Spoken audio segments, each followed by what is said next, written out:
The Bears? Did you say Bears? Or did I say? I don't even know who said Bears, but let's talk about it. Man, we back. And I ain't talking about Super Bowl back. I'm just talking about winning culture back. I like it. Proud.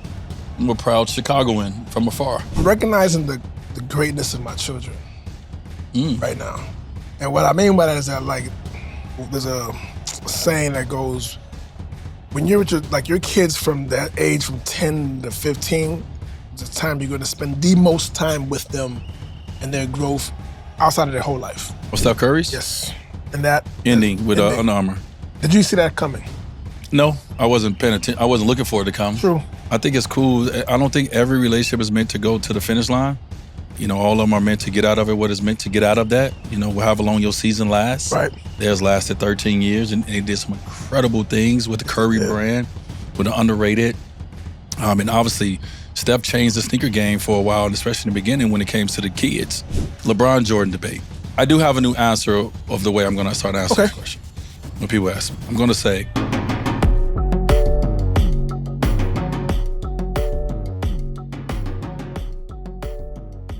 so what's up, bro? You know, I always appreciate when we get a time to check in with each other. I appreciate it as well. This is like therapy for me. You know what? I feel like a psychologist. You can ask some people. You're doing a terrible job. Yeah, right? you know what I'm saying? Like, you know, here's the thing, because it's funny because I actually always looked at myself. Shit. No, I'm just saying, not saying that I'm your therapist, your psychologist, but I get the benefits of being a version or a psychologist therapist. Because if you think about it, I've seen a lot. I've seen some of the dark times. Yeah, you act like I've had a miserable life. I've seen some of the dark times. The happy times.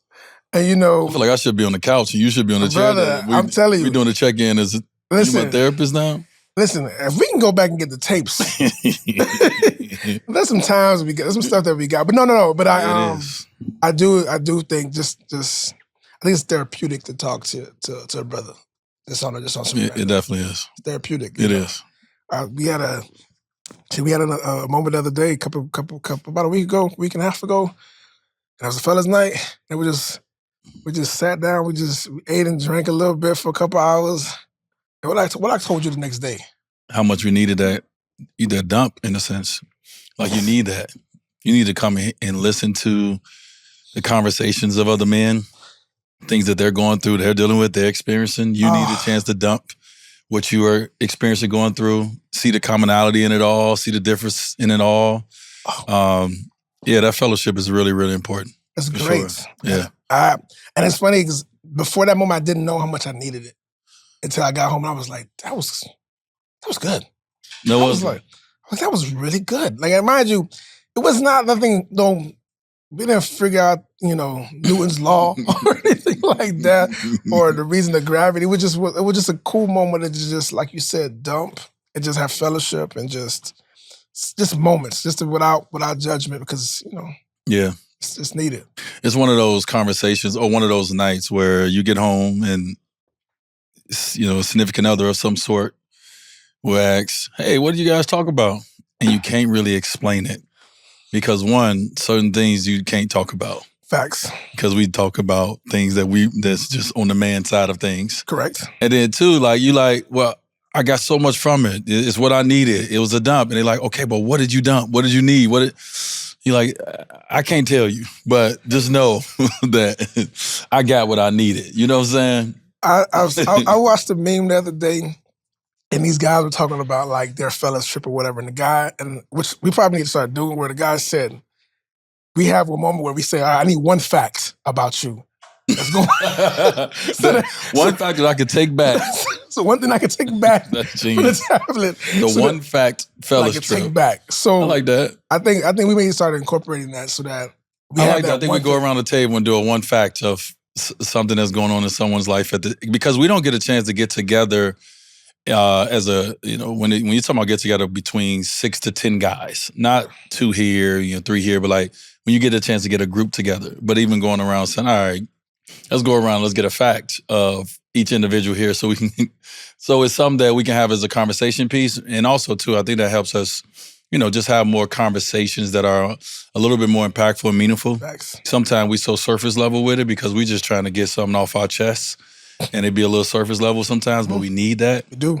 The question going around would kind of give it a little bit more like, a little bit more meat to it, like a podcast. You need all these different points and segments, right? So to give it a segment, right? So my question: what's your check-in right now? What's going on in your world? Well, I got a lot going on in my world. You do, but right now, at this moment, I'm looking at ChatGPT, and I would just, I just went on and just put in top names of people born on January 17th.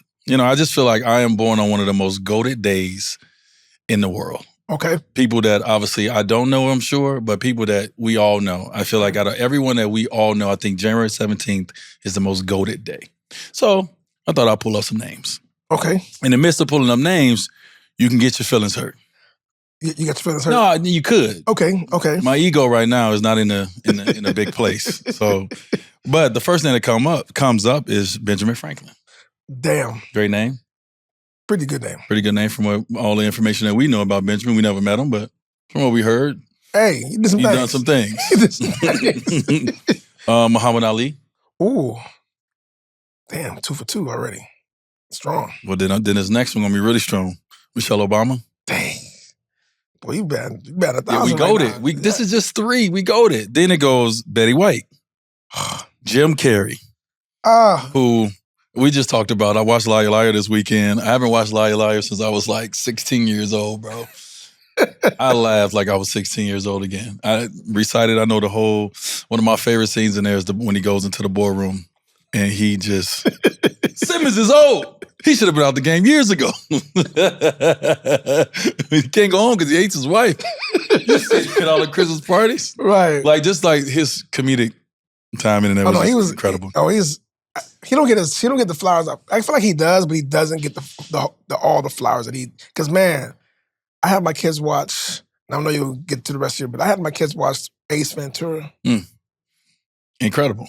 Yo, I mean, he went on a run. Ace Ventura, Pet Detective, like all this was like bing, bing, bing, bing, bing, bing. Truman Show. My kids just watched the Truman Show recently. Love the Truman Show. I feel like that's my life sometime. Right. And think about it, the Truman Show is actually what you see right now, the reality TV. It was a spawn of reality TV. That back then, that was new. Big facts. But go ahead, who else you got? Steve Harvey. Oh, that's the homie. You know him. I didn't know y'all shared a birthday. James Earl Jones. Mufasa? You share a birthday with Mufasa? Great voice, by the way. James Earl Jones' voice is just so legendary. Darth Vader. I'm telling you. I think you're more excited about James Earl Jones than Muhammad Ali. That's my childhood. I'm just saying that's my childhood. But do you see where I'm getting at with the goatedness of this day? And there's so many other names, but I'm just going to say this. When I did put the names in, it just showed me the top 5 names the first time, right? So the little ego that I have on this side thought my name was going to pop up.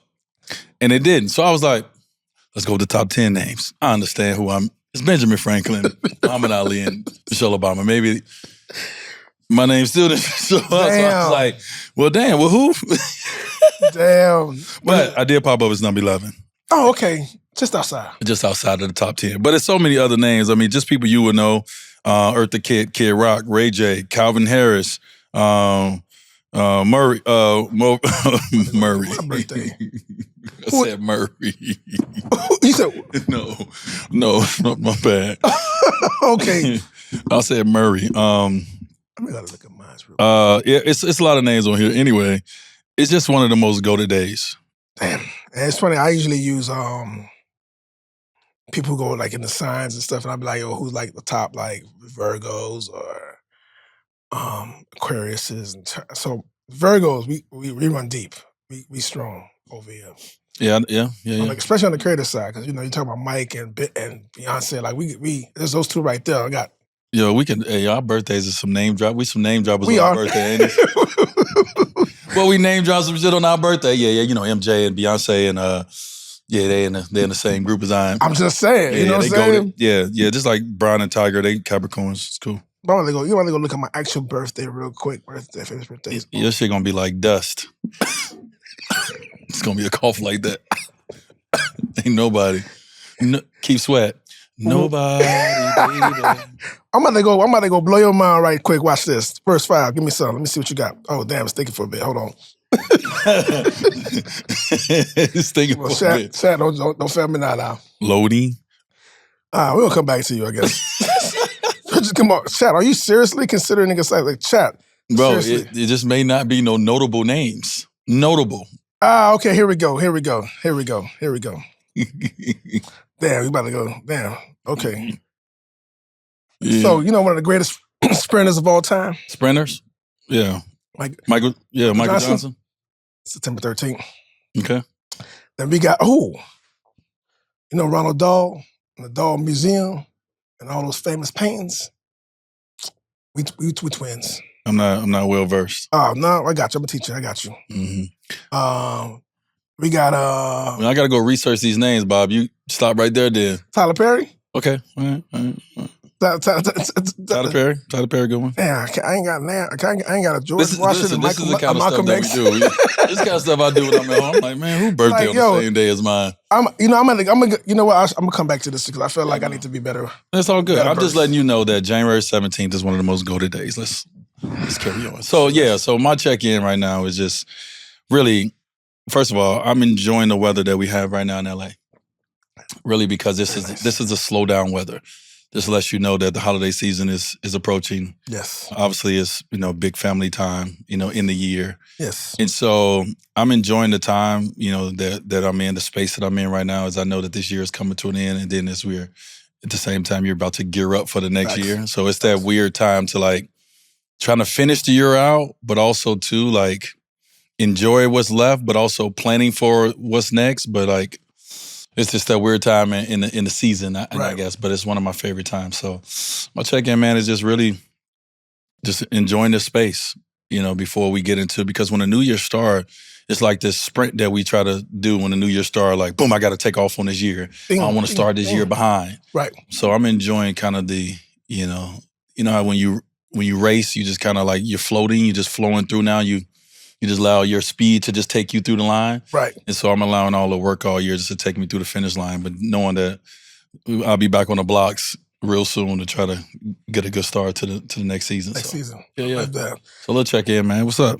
I think the biggest check-in for me right now, it's interesting because I'm in a space now where I'm specifically about my children, my kids, right? Where they're doing hold up, timeout. Is he about to put a camera so he can see himself as he on the thing? I'm just getting a little video. Yo, he has a video of himself in the video of the podcast. Oh, are you? It's a little BTS. People like BTS, behind the scenes of things. What's that? So when I put it out on my social, I ain't tagging you. Say that, I got you. But no, it's for me, I'm in a space now where I'm recognizing the greatness of my children right now. And what I mean by that is that there's a saying that goes, when you're with your kids from that age, from 10 to 15, it's the time you're going to spend the most time with them and their growth outside of their whole life. Because when they're 16, 17, they're going to get into a place where they're doing their own thing. You've been through that. It's your biggest influence? Influence of their time, of their life. And I'm seeing my daughter, who's a beautiful young lady who is finding herself in volleyball. She's been a dancer for many years. In middle school, thriving and just doing that space. And then my son, who's also in soccer, and he's trying to figure out himself. And then watching these little human beings who were little kids now become young adults, and that transformation, it's just fun to see. I'm just glad I'm a witness to that. I'm a witness to that, and I have a chance to be a bit of an influence on that. And that space of just gratitude, we're coming into that towards the end of the year. People get into the space of gratitude towards the end of the year. That's my gratitude. My family, just kind of just watching them. From afar, man, Do you try to see, when you watch your kids, you see certain qualities that comes from you or comes from Lisa? Do you see it? Do you be like, oh, that's for me? Good or bad? Good or bad, yes. Yes, I be saying some things, I'm like, oh, get this from me, not from your mama, because I want you to have this, or it's vice versa, or the other way around, get that from your mama, not from me. So yes, I do see some of those things, good or bad, and I'll be like trying to hope that, man, like, is this the final product? Now, mind you, they're still young, so I don't really think it's the final product, but I'm like, yo, this is like, especially my son, right? My son is in a real, it's crazy because he's in a goofy stage. Like, he does goofy things a lot. Like, just things where, like, I leave some, like, hard drives on my desk, and I come in the house and it's in the kitchen, and because he's playing with it, because he's clapping with it. I'm like, what? Why are you playing with the hard drives for? And he just all the gifts, all the things you got, you gonna play with hard drives. And just tapping him, just playing with him, like making. And I'm like, that's fun for you, and that's for him. It's fun, and like things like that, like his mind, the way it works, it's just so cool. And the way my daughter's mind and the way her mind works, it's just so. Like his little people, you made them. Like this is something you made. That's so cool to see, and see it just continue to just grow and develop. Like that to me, that space of gratitude. They become the most interesting people to you. Yes, right. That's what. They're so interesting to you, and I think a lot of it, especially today, like how kids are today. Like I wish, no, I don't, because I mean, we would have got hit, but it's just say hidden one a part of it. I wish I had the ability to be able to express myself. We didn't have that opportunity as kids. Like you don't say shit. What? Don't walk in the store. You don't ask for nothing. I'm a kid. What do you mean? You don't think I'm gonna ask for no sweets? You don't think I ain't gonna ask for no toy? Like this is what kids do, right? All right. So example, like my daughter the other day. My daughter is at this space where gymnastics is her thing. She do it all like 5 a.m. She comes right out of the bed. Okay. Just flipping. Right. So she just at this point where she does this all she do. And it was a moment where she was flipping back and she was putting her feet on the wall, white walls. And I looked at her. And I saw her footprint hit the wall and everything. And I looked and I was like, I would have got my ass beat. What? The minute you said white walls, feet on the wall, like I started getting hot. Yeah. For her. Yeah. Right now, like, I would have got the whooping I would have got would have been one that I wouldn't have thought that someone loved me. I would have been questioning, like, is it love here? Am I hated? But I didn't. So I just watched her. She did it for about 15 seconds, and then she went on with her day. They just went right back to the TV and kept watching. And I was like, you know what's crazy? That was very harmless. Very. She didn't do anything. She was a kid. She just wanted to get up for 15 seconds on like a little commercial break and just explore. Now, we didn't have that ability to do that. Just explore being a kid. Like, this is kid things. Now, I can pull it to the side and be like, hey, this is why I don't think you should do that. True. But we didn't get that. We just got our ass beat. Towed down. So I was just sitting there thinking about that. I'm like, man, it got to be amazing to be a kid in this world today. Like, to be able to just do things that, you know, we wouldn't even have the confidence to even, like, we thought it. Right. But to not say things. But the safe space enough to the safe try. Space to do it. You know what I mean? I posted the other day when my daughter wrote me the note and she said, you, Dad, made me mad. Right? I posted that the other day. She went upstairs and wrote me a note after I had to get on her ass downstairs about something, right? Mm-hmm. And she didn't like it. She cried. Then she went upstairs. She wrote a note and she put it in my bathroom. So when I go upstairs in my bathroom, I see this note and I read it. She said, you, Dad, made me mad. I'm like, damn, that mindfulness class that she's taking is really working. Like, she's really expressing herself in a way that, like, I can understand. She didn't, like, obviously she's young, but, like, she didn't, like, stay mad at me or not talk to me or yell or hide. She actually wrote the note, and as she wrote the note, we was fine. I was like, oh, this how you feel? She was like, well, that's how I felt in the moment. And I'm just sitting here like, damn, I wish I had that ability to be able to just, hey, Pops, you just pissed me off. Like, let's move on. Even now, though, like, this about like that. That's so a positive thing for her at this young age to develop that, to grow. Like, oh man, she's going to be an excellent communicator. Incredible. Oh, that's why we struggle with communication now. We was not allowed to communicate. We're not with the people who are put in our orbit to communicate with. We couldn't communicate. Don't talk too much to your teachers. Don't talk too much doing school, doing class. Okay, so now y'all just leaving it to I only could communicate with my friends. Pretty much. Who don't know shit. At all. I can't communicate to my parents. I can't communicate to my grandparents. Can't communicate. My uncle's giving me some game that I don't even know if I should, that I need right now. Because I can't understand. Right. Bro, it's crazy just now to be adults, you know, in this world and just to see just the stark difference of the way that, you know, the culture was when we were growing up versus the culture now. It's not that it's positives and negatives to both, I'm sure. 100%. We're going to see it as they get older. But boy, I think this is the best era to be a kid. I think it's been other eras I think the 70s was the best era to be an adult. Yes. I would have loved to be an adult. Oh, boy, I would love to have been around in the 70s. You hear that music? That music tell you how good it was to be an adult in the 70s. No, it was pure vibes. Think about it. Vibes. Like, they just explored, like, drugs was like just being explored. Bro. It was like, whoa. Like, it was crazy. Oh, it was an age of just newness and just trying just stuff. Because it was, mind you thinking about you coming from a generation that was now just trying to just be very expressive. And stuff is happening all the time. And everything is moving. You like, my blackness, my grooviness, my hypeness, all that is just being explored. Yeah. That dance revolution, all that is just being explored. The 80s was nice too, though. Yeah, I mean, 80s was nice. Definitely. I agree. But the 70s was a 70s vibe. To me, I'm not a historian about everything, but from everything I hear from my parents and people who were grooving, I guess that's what vibing was back in the day. Right, it was grooving. People who was grooving in the 70s was like, yo, the 70s? No, it was golden age. Ooh, but I'm telling you. So I feel like now the era that we in now is for the kids. This is their 70s. Like, there's no better time to be a kid than right now. I just think it's incredible. So, yeah, just a little story time about parenting. I love that. So now your favorite holidays coming up. Yes, Thanksgiving. Yeah. Any big plans? Well, it's different this year for me. And I think that's good because you get into a certain cadence of like, okay, we're doing this. And I use Thanksgiving in my family to continue or build on tradition, right? Like, we've done things in our family that have tradition connected to it, but it just doesn't. When I was growing up, it just wasn't something we did every year, right? Like, we did family reunions, but we didn't do them every year, So I use Thanksgiving to be like my tradition as the father in the family, and so it's been a really cool tradition.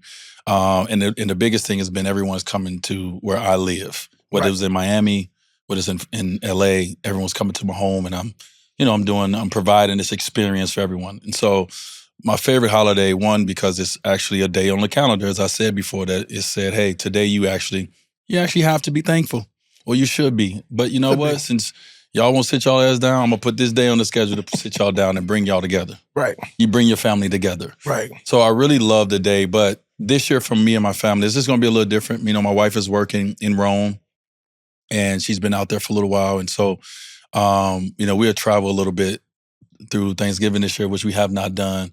And then, and then I will, figure out how to spend it with like my mom and different things like that. So I'm going to be moving a little bit. I'm going to be shaking. I might pop to a couple cribs, you know what I mean? Because I'm going to do a little Rome and a little US. I'm going to do a little both Thanksgiving vibes. And so I'm excited about it. Like, I'm excited to travel to Rome for the holidays. Nice. But I'm also excited to not be hosting when I'm back in LA this year. So I may pull up on a few people. I'm looking at who got the best menus, who, you know what I'm saying? Like, who got the best dessert. I may pull up at 7:30 if you got the best dessert.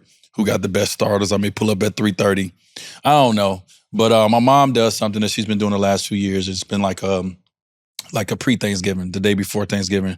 It's kind of her like tradition the last 2 years. So we're going to continue that. Cool. And so I make sure I'm back for that. And that's her inviting, people in her family and people, obviously our family that she want to have that energy with at her home. And so I look forward to being a part of that this year and all the things that it's going to come from that. But I'm not hosting this year.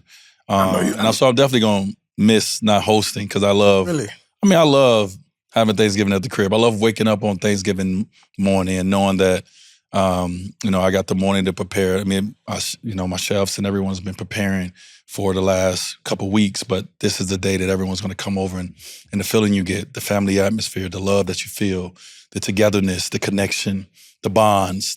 Nothing else matters that's been going on all year because those moments where you're around people who you choose to be around and that you choose to love and have in your circle. And you can't be mad on Thanksgiving. If you mad on Thanksgiving, don't be around me. I don't want you in my orbit. You can't be a person who's mad on Thanksgiving, like in my eyes. No. Well, I get that because, like you said, it's a date that's meant to be thankful. Yeah, it's actually on the calendar. It's a day to be thankful. Give thanks. Yeah, it's a give thanks. Like it's month 11 out the year. They're like, hold on, we took 11 months for us to sit you down and just be thankful for everything you have. And I think Thanksgiving allows for you to look at everything and really be thankful to be here, to be alive. to have family. I think one thing when we're going through all this is, as you get older and you start doing things, you move out of places, you travel, like you don't spend as much time with family. Obviously your immediate family you spend time with, but you spend, if you got a career that puts you on the road or you're working all the time, you spend a little time, you don't spend a lot of time with even the family that's at home. True. And so it just allows you to all just sit, connect. It was kind of like the year in review, I think, for adults as well, because Christmas ain't about us. No. And so I think Thanksgiving is our year in review of the year that we've had. And, and obviously celebrating that with, the ones that you love and you choose to be around. And then now you get to move on to, the next year. Okay. You watching any football around that time? Is that like a thing outside of now that you have? Bears on this year? They doing well this year. Check. Oh, the Bears? Did you say Bears? Or did I say? I don't even know who said Bears, so let's talk about them. So we 7-3. Me and Q Rich, listen, me, Q Rich, and Candace, like we're the ones who like send each other stuff. Man, we back. And I ain't talking about Super Bowl back. I'm just talking about winning culture back. I like it. We've been out for a while. It's been almost 20 of them things, to be honest with you.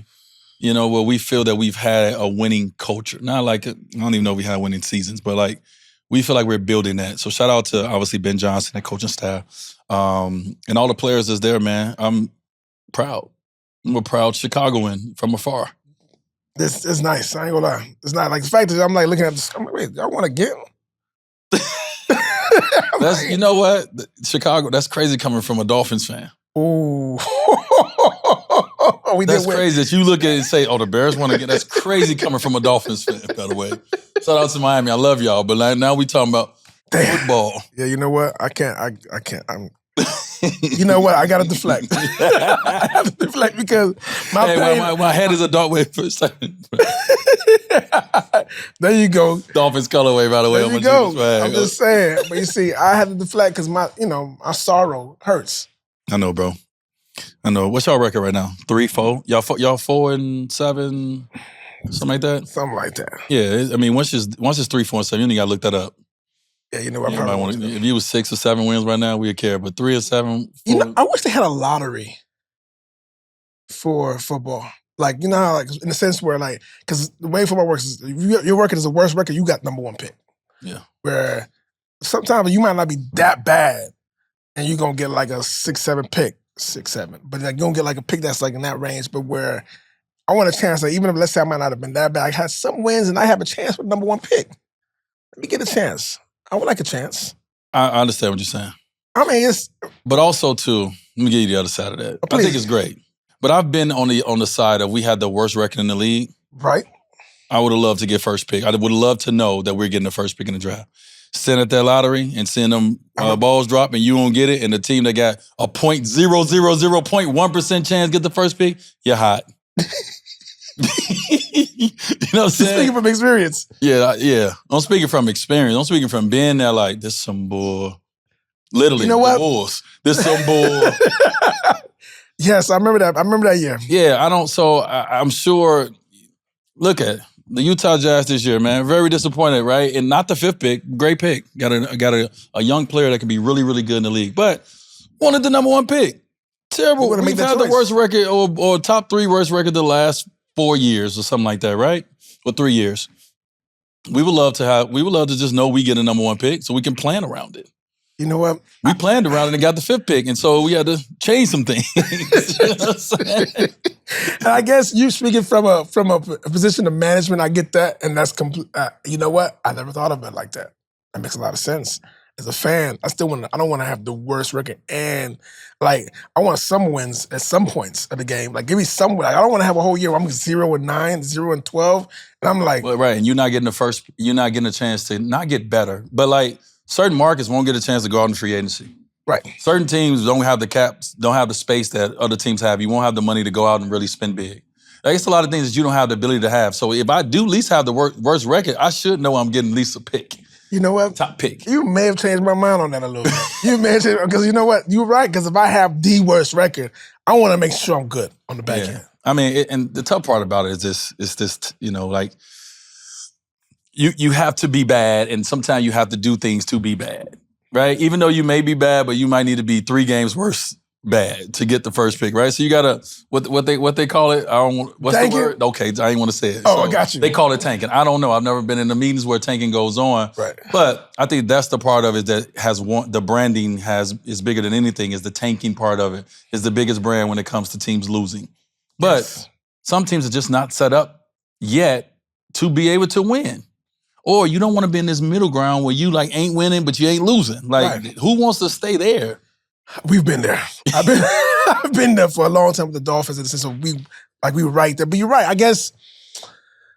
But I also feel like a lot of things have to happen in that as well. Because let's say just you getting the first pick doesn't mean you're changing stuff up. Oh no. You know what I'm saying? Oh no. Like there's a lot of teams that like just think about it just gives hope. It gives hope. It just gives hope. There's a lot of first picks that you like, yeah, we could have did without that one. Right. As a first pick. Correct. But it's hard. It's so hard to get it right because most of this drafting, in especially the sport we're talking about, is potential nowadays. Like they're not drafting guys that are staying for now 5-6 years in college. They're drafting a lot of guys at that top pick off the potential of what that young man or now the WNBA draft is a little bit more prevalent to us. A young woman can become right, and it's tough because it's just really you just. You know, I know the makeup on paper, but you know, it all has to come together, right? Right. With everything, and not just the talent of the player, the culture that the player going in, the teammates that he's playing with, the whatever, right? And so it's a really tough process. And I think the further and further I get away from the game of basketball, the more and more I know how hard it is to actually pick right. And I think it's a lot of people that's just don't know what do they want to be? Who do they want to be? I think it's the hardest thing when it comes to organizations is like, who do we want to be? Do we want to be a great defensive team?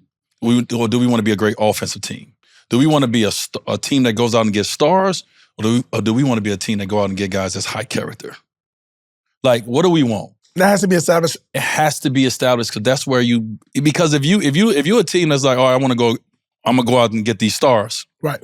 You wanna know what comes with that? Are you prepared to deal with what comes with a star player? True. Are you built for that? So like, what are you building? What are you built for is what you should go out and get. Because star player is going to come with some sauce. Come with some sauce. And if you ain't built for the sauce, if you're a little too sensitive for the sauce, you got to get out of the star game, right? So like OKC has built their team off high character guys. Shea has become a star in the midst of that. Right. Right? Right. Blessings on blessings on blessings. But they didn't go out and go get stars. They went and got individual guys as high character guys that could obviously put them in a place to be able to get the best out of themselves. That now you get guys that can become even greater than someone thought they could because of the environment that they're in and the people that are around them in that environment. They bring out the best in each other because they're all high character guys. Now, let's go with people who go get 3 stars. You know how hard that is? Yes. So if that's what you're basing it off of, like now you really got to have the organization and a template to be able to deal with those kind of stars and the needs of each star. And then the guys around those stars, bro, it is. So like, who do you want to be? And I think a lot of organizations don't really have an identity of who they want to be and how they want to be and go stand on that. Stand on that. Stand on it. Because you may take some beatings along the way of trying to become a high character organization. It may take a while. It may take OKC kind of time. True. And then now look at them. They took a long time to build. So I think that's for me is really, really important when I look at like organizations and the things that I'm learning on this side versus what I thought about, cared about, knew about when I was on the player side. So now this draft that's supposed to be coming, apparently it's supposed to be amazing. How soon, if you're preparing your team, your offense, your organization, what should teams be looking at or fans should be looking for their teams to look at in the sense of like, all right, when should we throw the flag in? What you mean? You mean like you come into the season and you like, oh, you got all this hype, you like, you know what? This ain't working. 10 games in. Let's figure this out. And mainly because I'm looking at some of these teams right now and I'm like, when do you pull, like when, because for example, you've been in a situation where when everybody came in, the big 3 came in, right? And it was rough that first few games. Remember, it was like first few was like, what? Did y'all make the right decision? Yeah, like the first 10 games was rough. Right. First 10 games was rough, yeah. So if it would have went another 10 more games like that, would have been like, or So something has to happen. So how you play that dance, like that hopscotch, like that double, just like we in and we out, we in and we out.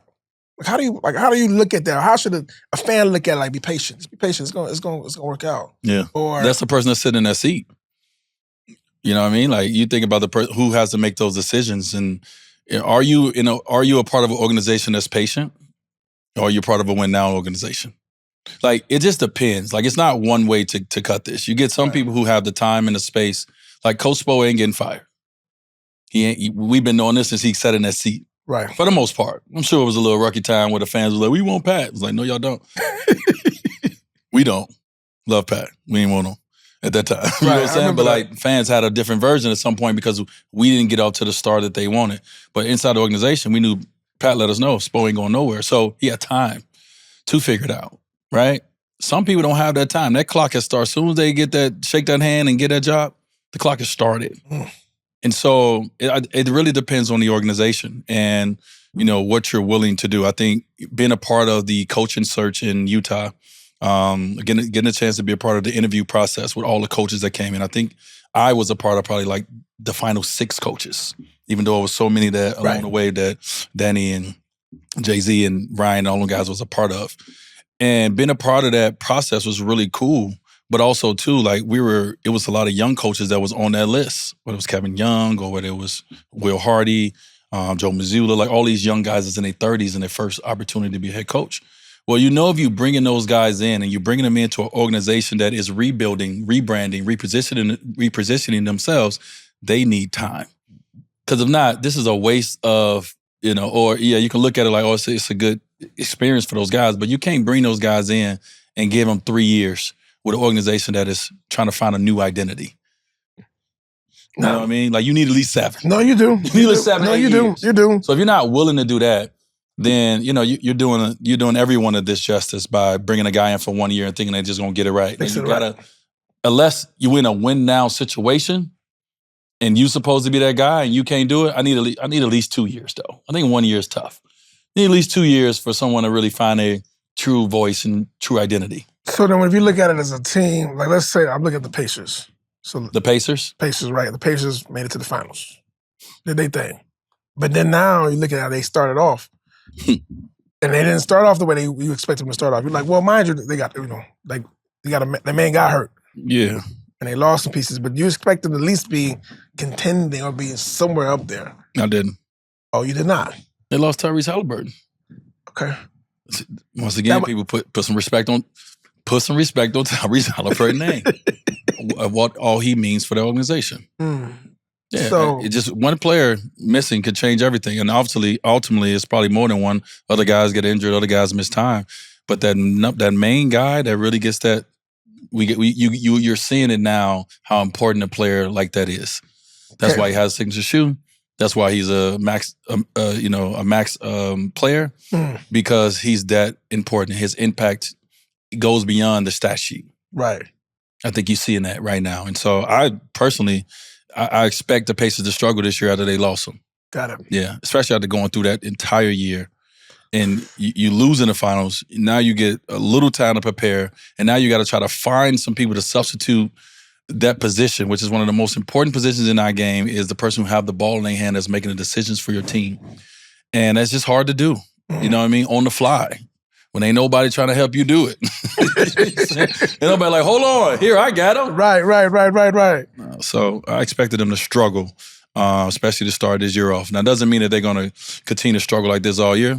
Could be, but it takes time now to find a new game, because they were so locked into, hey, this is our guy, this is what he brings, this is how we get our shots, this is how our offense ran, this is where the offense is ran because of this guy. Now you got to change that up in a short period of time with a short training camp and no practice time. I think people out there are forgetting, like, these teams are not having any practice time no more. We have practice time. They don't practice as much for whatever the reason is. And that's, to you, is that a good thing, bad thing? Or? Well, the schedule is a part of it. Yes, it's a bad thing. Like, I think it helps teams that already, it helps an OKC who comes into the season, already have chemistry, already have a team, already had a lineup, already had a rotation, and they just plugging in a few guys here and there, but they already, you a team that ain't had nothing but a week to get to know each other, in training camp, and then now the season go, and like all we can work on is like individual development because we can't really work on team development because we ain't got no time. And so I look at it, I'm like, oh, this is why it's so hard. That's why it looks like teams ain't playing defense. The game is transition now. If you don't work on transition defense, the hardest thing to do is to defend in transition. Is to communicate and be able to locate your man in transition when the game is going the way it's going. And you don't have time to practice that. It's chaos. It's so chaotic in transition. And so that's what an offense is. You don't have time to practice that. We have no chance to defend. Ain't no one walking the ball up, letting you set up 5. They are pew. Right. So if we don't have time to practice getting to understand, like, hey, the ball is flying to the court. I got to communicate. I got to take the big. Then I got to close out here. I don't know how to do all these things. Then I'm just running back with my man, trying to he's open. Like, we got to all in transition. You got to get in the gaps.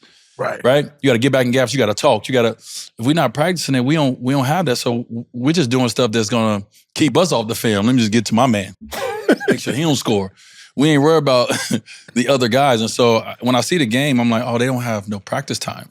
And the one thing that was important for us practice time, outside of offensive rhythm and flow, was defensive communication, understanding our system, understanding the strengths and weaknesses, once again, of the guys defensively. Right? They don't have that time no more to really do that. And so I understand the difference of our game versus their game when it comes to scoring and opportunities. It's just way different. So if you're OKC, no one's fucking with you right now. It's a few teams that you may have a hard time with, is because they have built that too. But a lot of teams are still trying to figure it out, and they putting people together. They bring in all these guys.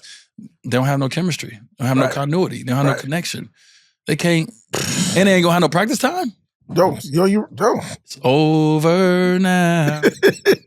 Not a chance. So now, did you hear about the other news that happened this week? It was pretty big news. It popped up on the alert as far as, not this week, but last week, at the end of last week with shoe deals. Yeah. Any take on that? As far as, because that was. You talking about Steph Curry's? Yes. And that. Ending with Under Armour. Did you see that coming? No, I wasn't paying attention. I wasn't looking for it to come. True. It's, you don't think about that when it comes to Steph Curry. But, I mean, you've heard rumblings, about the basketball. First of all, the whole industry is struggling when it comes to the sneaker community. I know because I'm in it. Right. So I understand. Like, I've seen my numbers. I'm like, oof.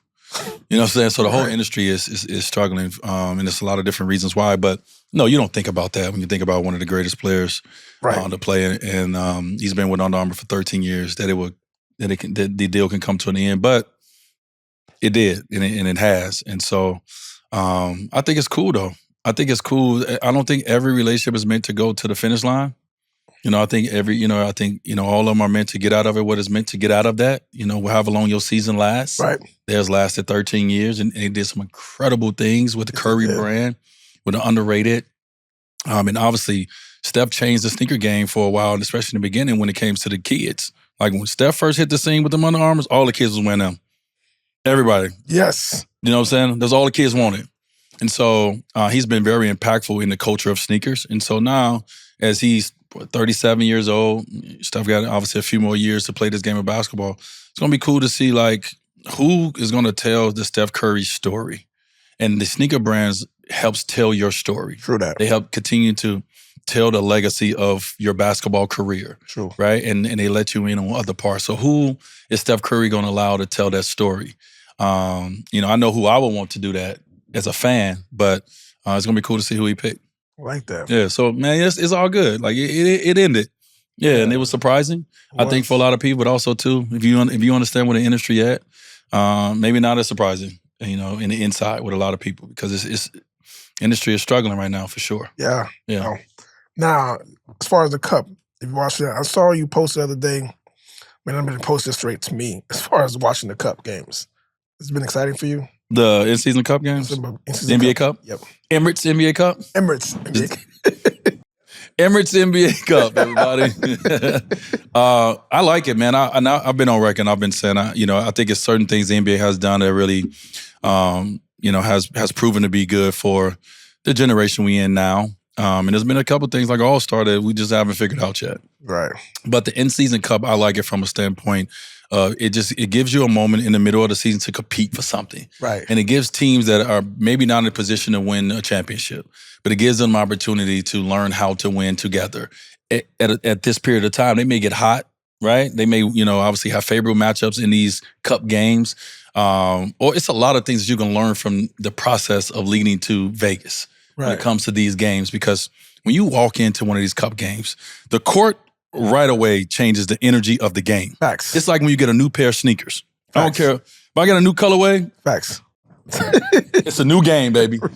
And so I think it's so good that we have these energy moments throughout the year that allows for us to lead to, obviously this very competitive time in the midseason, because we missing it. And everyone's looking for All-Star Weekend to be the competitive moment throughout the year, when it's like, no, that's the relaxing moment, bro. True. No one wants to go beat their body up in the middle of the season when they've been beating it up. Facts. So now we get a chance to have the Cup, the NBA Cup in season tournament that allows for that. And so I love it, bro. I love the energy. I can't wait to work the games in Vegas.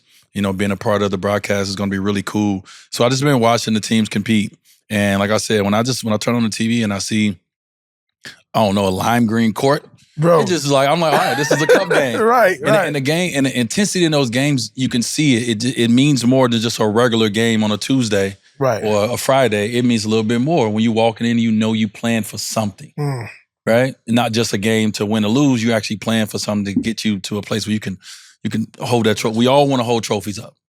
So that was one of the best. This is one of the best things that the NBA has done of implementing something that is a little unorthodox, a little different for our game, not other games. Right. Our game that I think, obviously years from now that is going to be, impactful in the league.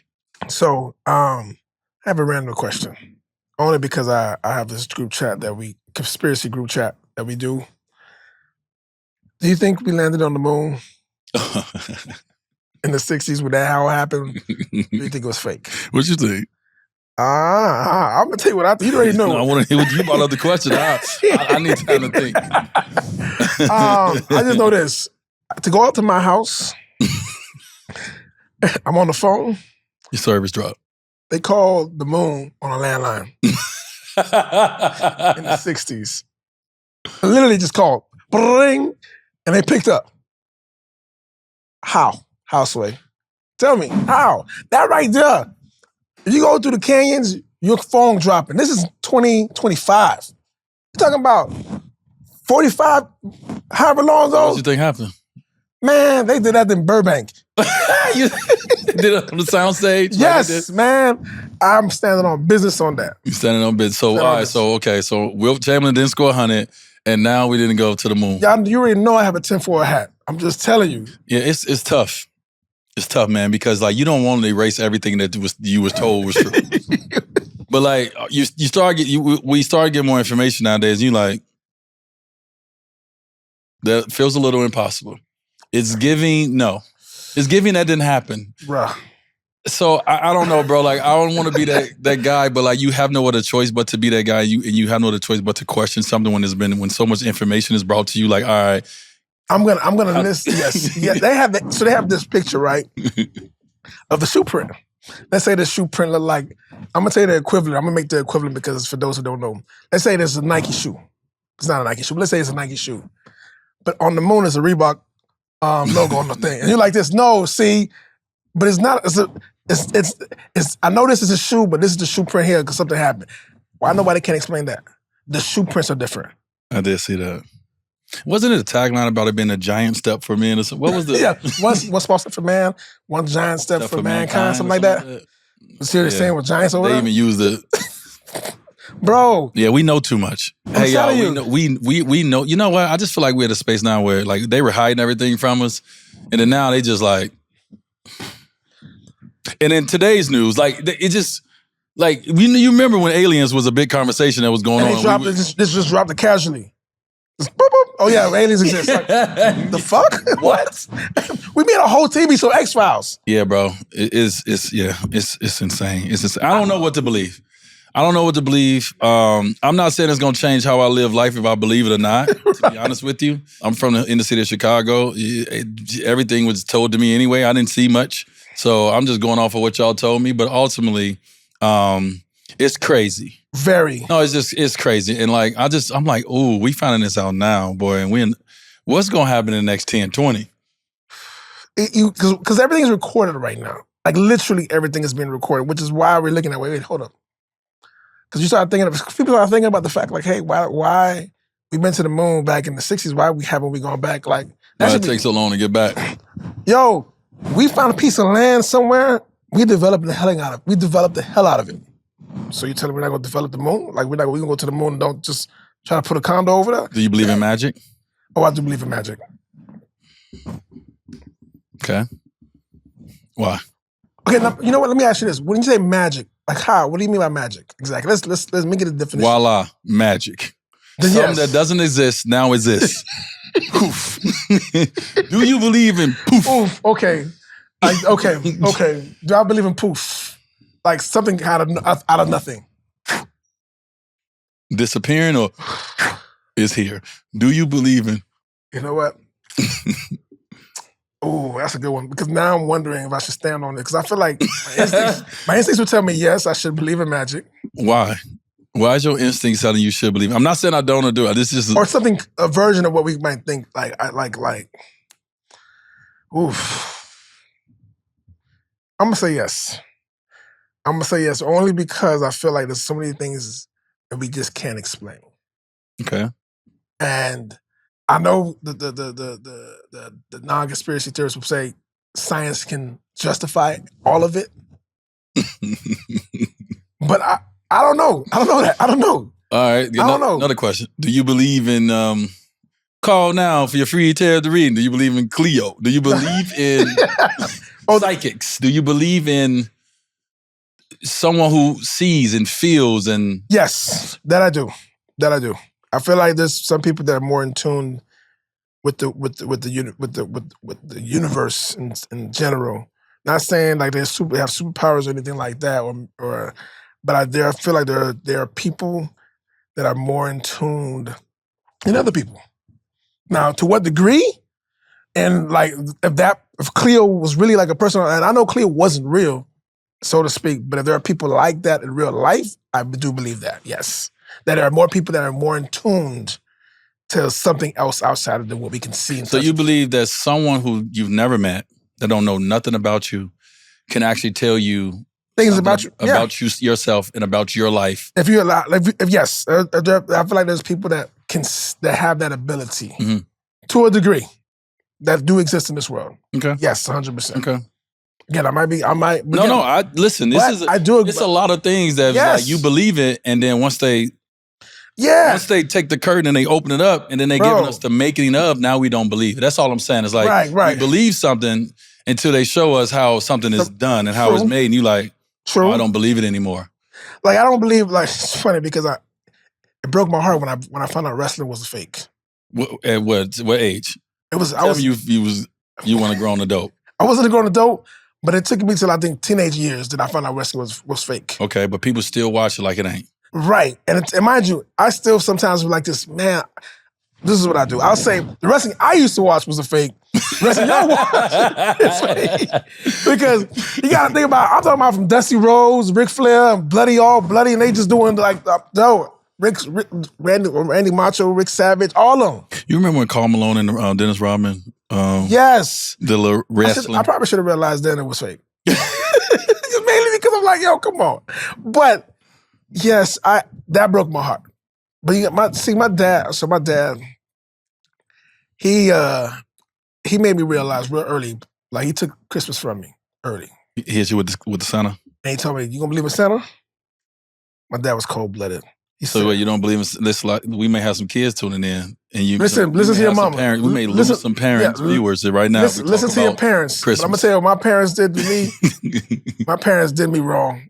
I'm gonna just tell you that right now. They did me wrong, and I to this day I paid for that. To this day, and my kids, whew, you know what? I'm gonna keep the Christmas spirit alive for you guys. Man, my parents from the Caribbean. got here on a boat probably. You know what I'm saying? Yeah, it's tough. They're like, you want me to give this white man with a beard coming down, no house, no chimney in our house in Miami, doing this stuff I'm doing for you? I think what they messed up at with the Santa stories, they didn't give the alternate ways that Santa could show up. They just gave one way to how Santa do everything. And you like, I ain't got no chimney. Nah, I'm in Miami. He bringing it out. Bro, I had the cookies and everything in the house. Cookies and everything, milk. My dad said like, oh, that's what you gonna do? He taught me a lesson. He taught me a lesson. And mind you, tough topic. It's tough topic. Tough topic. I'm telling you, because now it's great. I do love the movies that I do see where you have the person that stopped believing, and then in the movie they showed them, see, this is why, even though you stopped believing, this is why the trick at the end was like, we were always here. And I'm like, for a while when I was young, in my early teens, I'm like, maybe that might happen to me. Okay. It hasn't happened to me yet. So you believe in magic, but you don't believe in Santa. This is interesting. This is interesting to me, though, Bob. I'm just wondering how do you believe in things versus what you don't believe in. So again, like I told you, you know what? You try to back me in the corner. No. You threw the ball to me. You know what? I just threw it back to you. It was the shot clock was running down. I just want to know. And I'm like, oh shit. Hot potato 1, you know how you ever play? You remember when you play hot potato and they give it to you like hot potato 8, hot potato 10. I'm like, oh, yes, but yes, because the Santa was disproved to me, but the magic hasn't been fully disproved to me. Okay. Now, mind you, like I said, I do believe in some version of Santa. But you know what? I'm gonna have to evaluate myself. I'm gonna evaluate the things that I do believe in now. I need a pen. I need to write all this stuff down. Please do. You know, all right, cool. Oh, I got it. You know, I wrote some stuff down too. Just FYI. Talk to me. Some man stuff, real quick. Okay. Let's talk about. Let's have this conversation with I even feel wrong calling my guy my OG because I think I'm almost an OG now. So I gotta. What is the version of someone older than me, elder than us? If we OGs and they call unks? No. Uncles before OGs. Uncles before OGs. What's after OGs? I think OG's the boss. I think OG's top. No, it's something. It's old head? That's just, you get your ass whooped calling somebody old head. All right, but my triple OG. Let me just go with my triple OG. I like triple OG though. We had a conversation about testosterone levels. Ooh, testosterone levels. Talk to me. Yeah, we had a conversation about that. So we're about a year and a half into since I went to the doctor and I had my testosterone levels checked. Okay. And my shit was low. What's low? What's like low? Let's go with numbers. Let's use 1,000 as high and let's use 300 as low. Okay, let's just use that. And 1,000 is average, or like. Let's go. If you at 1,000, I'm just giving sure if you're betting 1,000 from your level show that your 1,000 is here and 300 is here. This is trouble area. This is red alert, and this is green check mark.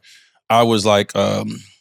Let's say I was like 500. 500. Okay, wow. So you close to that side than this side. I was closer that way and that way. So my doctor was a little concerned about my testosterone levels. Right.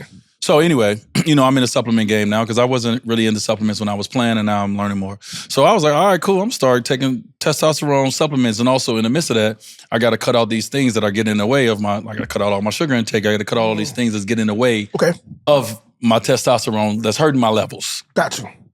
And so anyway, I started taking these supplements, and I take 2 every day.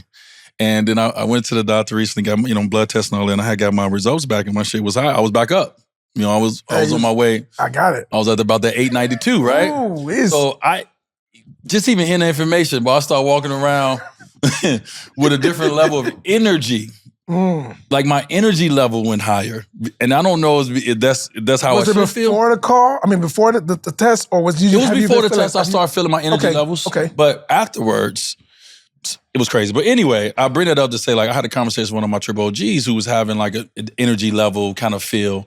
And it was affecting you in all the ways, not just in the time you wake up and how you feel, but even when it's time to get down to it. Right. The energy. And so I was like, hey, bro, you need to check your levels, especially your manhood level, your testosterone level. We need it. So anyway, he started taking supplements. And so we were talking the other day, and he was like, hey, my level's back up. Hey, he was talking about, but it's cool to have those conversations. So testosterone levels, is this something that you think about, these conversations that you have? Yes, something I do. Support? So I have been taking some natural stuff, but I'm on my supplement game too. I'm all about. It's interesting because I take some Biolica. Yes. Yes, shout out to Symbiotica. And I do a lot of this stuff. I do a lot of the from the magnesium to the heart health to the mushroom stuff to like a lot of stuff for my body. And I do stuff for my liver. So I take a lot of stuff from Symbiotica. Then I also do some iron because I've always had anemia as a kid growing up until like this age group. And I just not taking not enough iron, right? And then I started looking at my testosterone. It's when I started doing the same thing too. And I'm like, yo. And I was at a low because when you it's something that's like taboo when you think about it because you're like, you're supposed to be like, when you're in your 40s, you gotta just make sure you're doing the stuff you need to do to make sure that you're taking the stuff like you're watching your sugar intakes and like just having stuff. Getting sleep. Right, getting sleep. That's something, right, and things like that. And I'm like, yo, I need to like make sure I'm good because you're thinking about it like when you think about testosterone, you're thinking about like, let me think about just my like the bedroom. That's where you only think about we go straight bedroom. Bedroom, but it's not, and it's deeper than that. It's deeper than, like you said, not enough sleep, just your whole energy level and just life, your brain fog, all that stuff. And if you're not taking care of, like that affects all of that. Even it's on how you even like your body loses weight or manages weight. Like if your testosterone's a level low, you gonna hold on to some of that beer gut just longer because your body's not doing what it's supposed to be doing. So things like that. So yes, I've had that conversation with my doctor. But I do implore, which is great, that you had it with someone else. Because I remember and what made me start thinking about it was that I remember you talked about the pills you were taking, the supplements you were taking a few shows ago. And I was like, yo, hey man, what you taking? Because I'm like, I knew I needed to do something too, because I wanted to make sure, again, you don't want something to be a problem when you don't want it to be a problem. You want to get ahead of it, get in front of it. So get ahead of it. Get ahead of it, man. Yeah. Get ahead of it. So I was good. I'm like, you know what? We should all have that conversation with our brothers. Yeah, man. Check in on everybody. Testosterone levels. And all that though. Like, how your energy feel. That's why for me, Bob, like when we talk about this wellness journey, like for me, one thing that we're gonna do is we're gonna work. We're gonna try to be there for our kids, try to be there for our parents, significant others, our friends. We're giving all this energy out, right? And it's like, all right, like how do we plug back in? I always tell you, always use this phone method. Every night, I'm sure most people do this. End of the night, you make sure you charge that phone up. So when you wake up the next day, it could be 100%. Facts. Right? Because a lot of people got to take their phone, they got to go. And then they charging it up throughout the day. Mm-hmm. So what are you doing to charge this battery up, which is the most important battery? And so for me, that's why it's important. Yeah, it's important to train. Yeah, it's important to find something that is challenging like yoga or Pilates or whatever your right, hiking or whatever your version. It's important for the cold plunge. It's important for the saunas.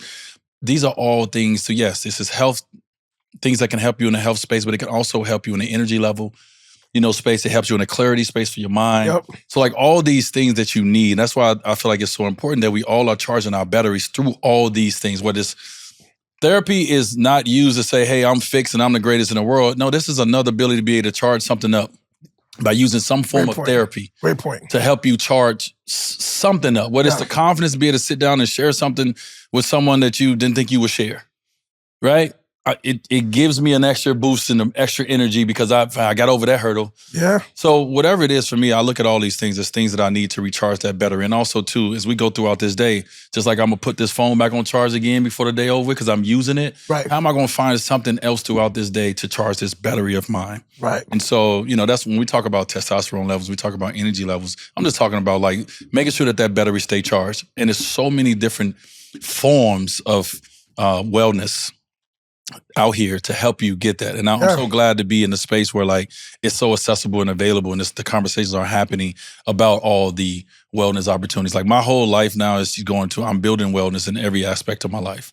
And you know what I mean? In a sense. And Love that. Just cool conversation to have that, we like obviously we don't have a lot with like when we sit down and we go get drinks as man, we're not talking about we don't sit down and just talk about our test. We didn't talk about our testosterone levels at Wally's the other night. No, we did not. We didn't do that. You know what I mean? But like these are important conversations to talk about our energy levels, talk about our output. You know what I mean? Because we know what, if you got all these things on, what kind of input you're putting on yourself. But like, what about our output? Right. How much you putting out versus how much you taking in. That's and so, great just really, really, really important, dog. Nah, I appreciate you asking me that. And now I know that the fact that you ate something, you pushing again, trying to get to close to 1,000. I love that. Yeah, I'm trying to work my way back up, baby. I'm trying to get back. I'm trying to get 19 again.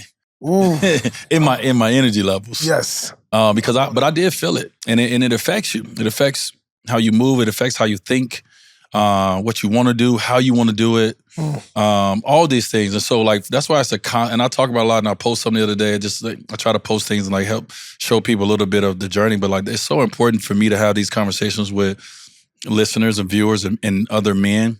Like, even I posted something about my body guy. Shout out to Fave, right? I posted something about my body guy, how he helped open my hip up the other day.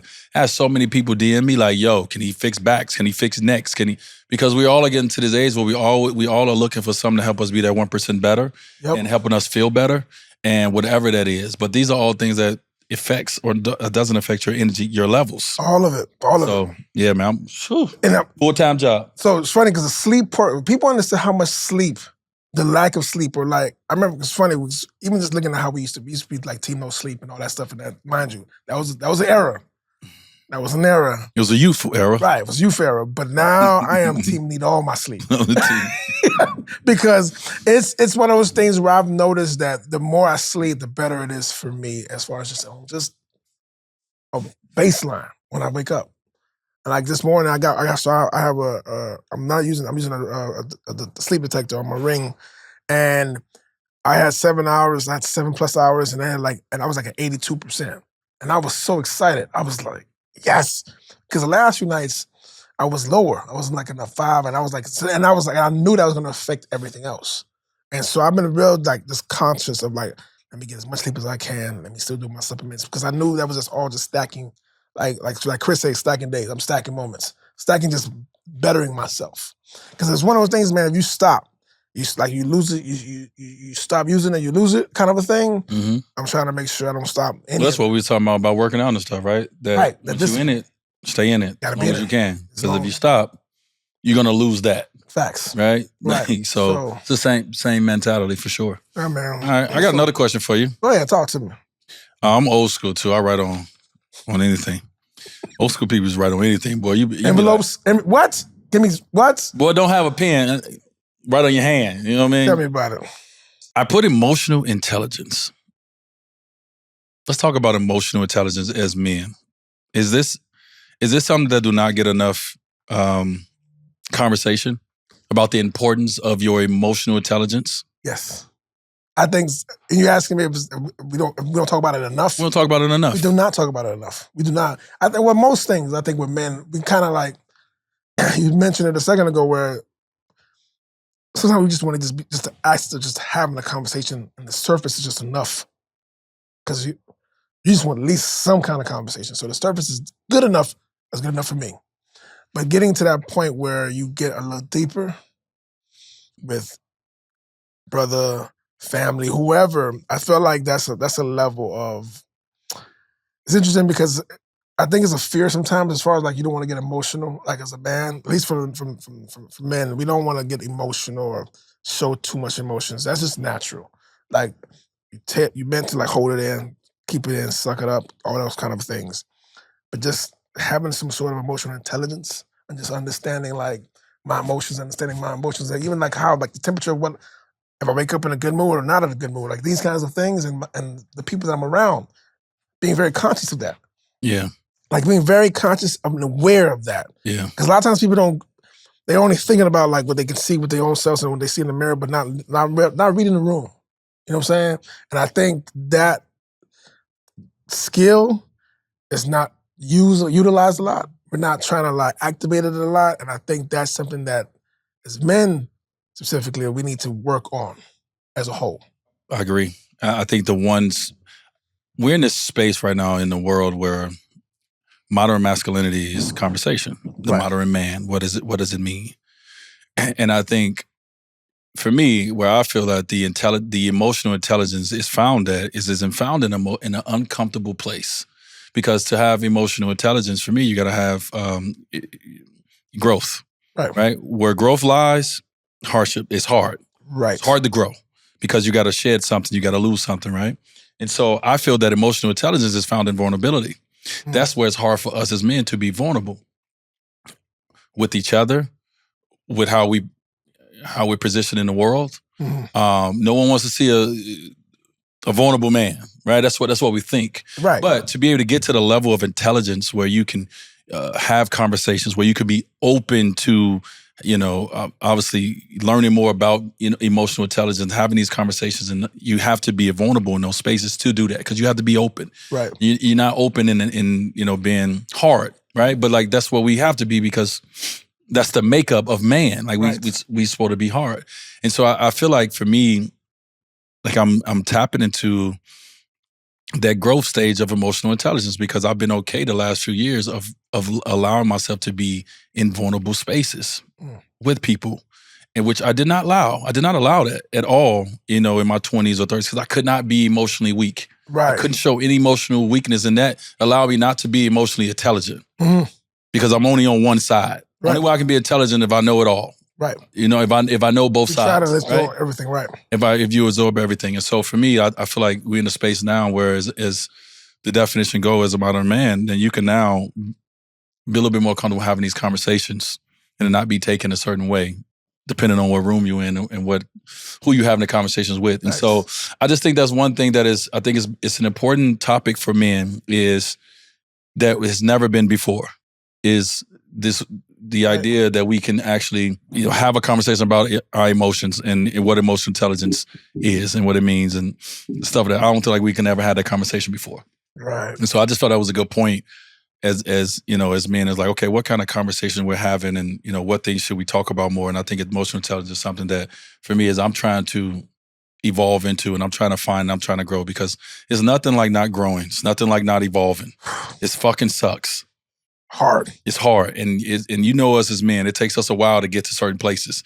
And so like, I hate hitting my head. I hate banging to the same wall over and over again. I want to fucking grow. Right. I want out of here. This was cool, but I want out. And so I feel like, having emotional stability, tapping into emotional intelligence, the uncomfortableness of it, the vulnerability of it, allows for you to evolve and grow. I like just being comfortable, being vulnerable. And allowing yourself to be vulnerable when needed. You know what I'm saying? Because it's not necessarily you need to be vulnerable just to be vulnerable, but sometimes you need to be vulnerable just to be open. Like vulnerability to me is just being open to whatever may come from that. And not being so rigid to be like, I gotta be like stiff back strong. Like stiff.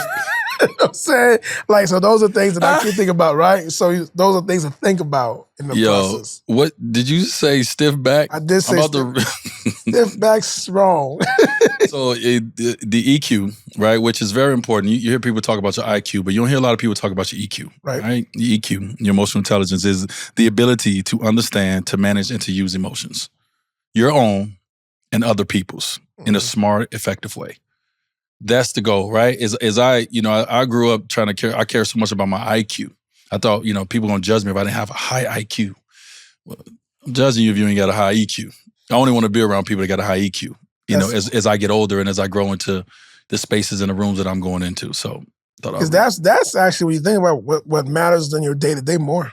Yeah, because it's self-awareness, it's self-control, it's empathy, it's where your social skills lie.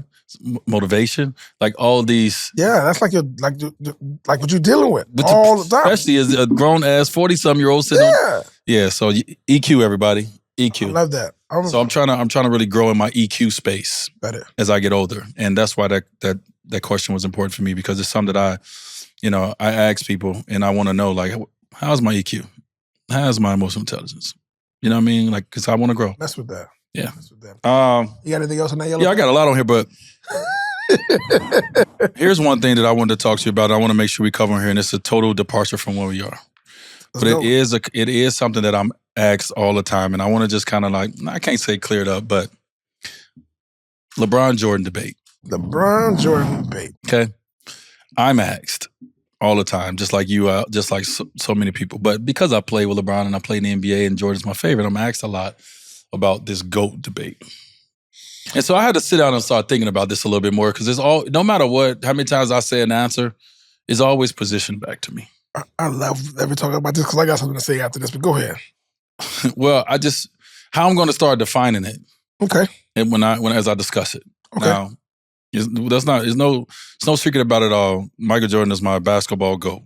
Right. Mine personally, right? For all the reasons that he should be. But I do have a new answer of the way I'm going to start answering this question. When people ask me, I'm going to say, Michael Jordan is the greatest player I've ever watched. He is the greatest player I've ever watched. Okay. LeBron James is the greatest player I've ever seen. Ooh.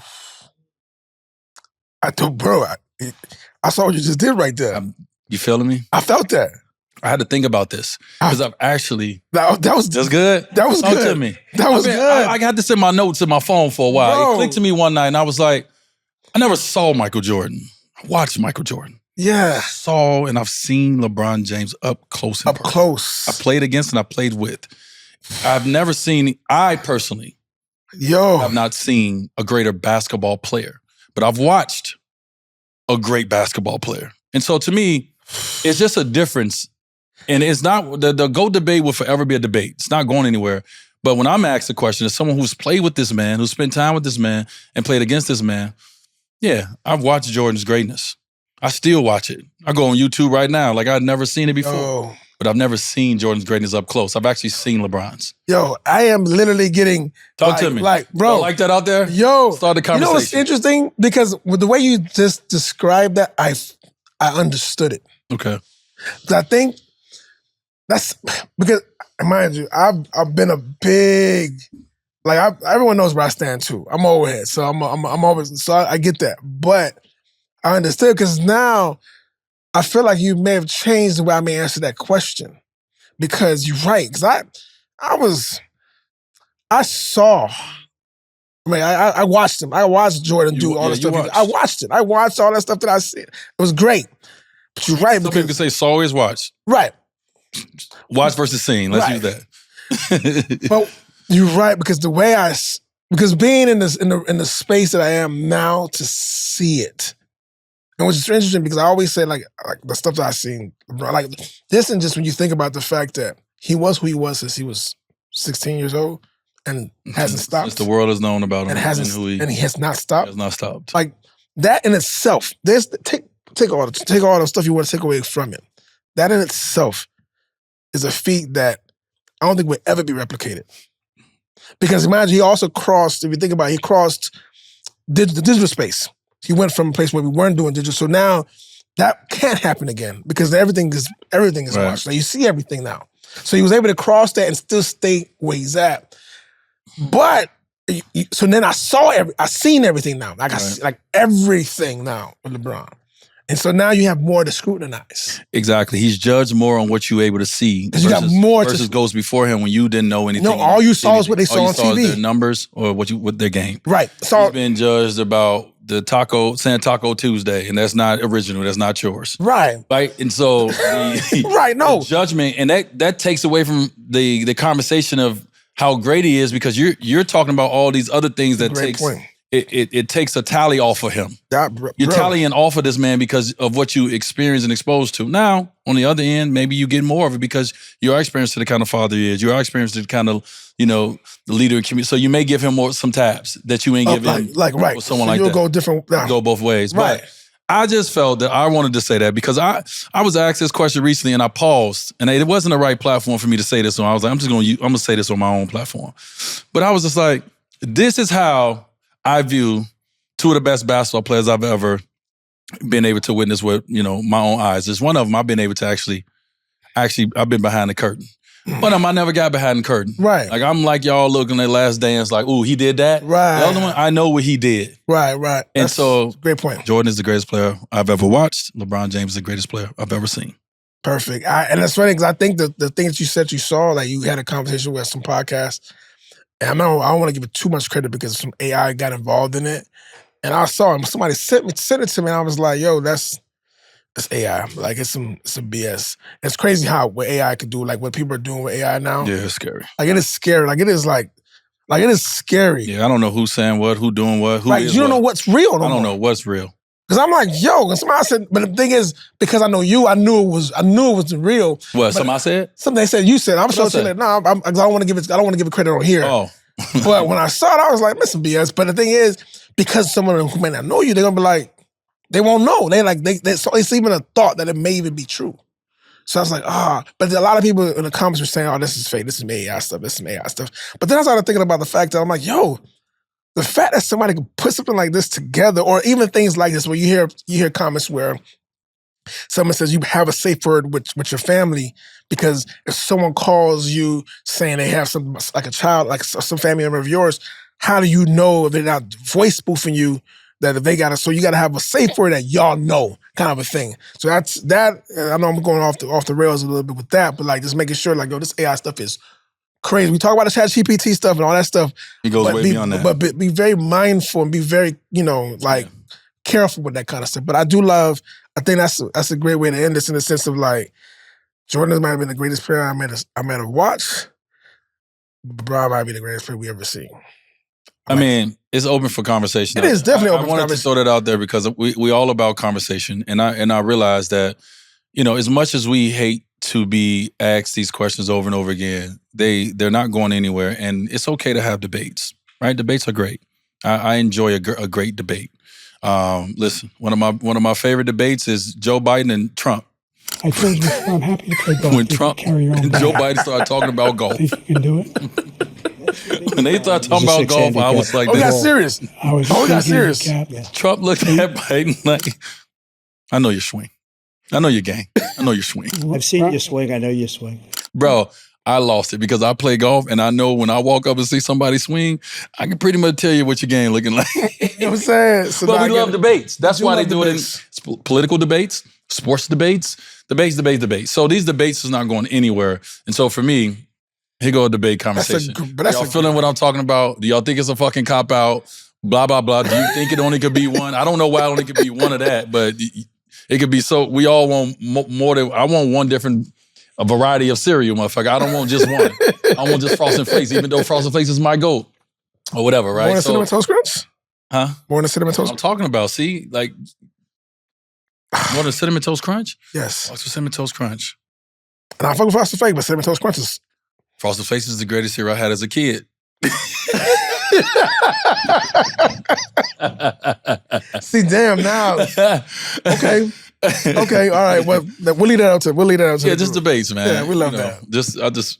We can keep this in and take this out. But I think it is important to continue to talk about these conversations as much as, I've tried to shy away from it, but they always position to you at the most random times. And like sometimes when it's positioned, you don't know what to say, or you don't want to say certain things, and they're gonna take this sound bite, Right. And so now I'm just at the age I am now, I'm like, okay, they're gonna ask me this probably for the rest of my life. And I'm someone who could speak on it a little differently because I actually played with one of the GOATs. Most of the guys out there have only watched the GOATs. I've played with one of the guys that we're calling GOATs, and there's multiple of these GOATs, but with these two, right, since they dominate the conversation right now, that's my answer, and I'm sticking to it. Hey, we're gonna stick with that. So on that note, we're gonna close out. All right, man, closing. Listen, it's always good checking in, bro. It's always good taking time to do that, especially before we get into these holiday seasons, right, with our family. And so the next time we check in, man, we have a lot of stories, anecdotes about holidays. For me, about travel, and also too a little bit more about just my job on Amazon. Not really the basketball side of it, but I really want to talk a little bit about just the job on the different jobs and the different ways and the hats that I wear. And one of them is on Prime. Sorry, NBA on Prime. I can't wait to talk about that too next time we sit down. I think we discussed it a little bit in the last one, right? But I'm going back to work soon, and so I love it. I look forward to just taking the listeners, the viewers, the subscribers, taking y'all on the behind the scenes as much as you can.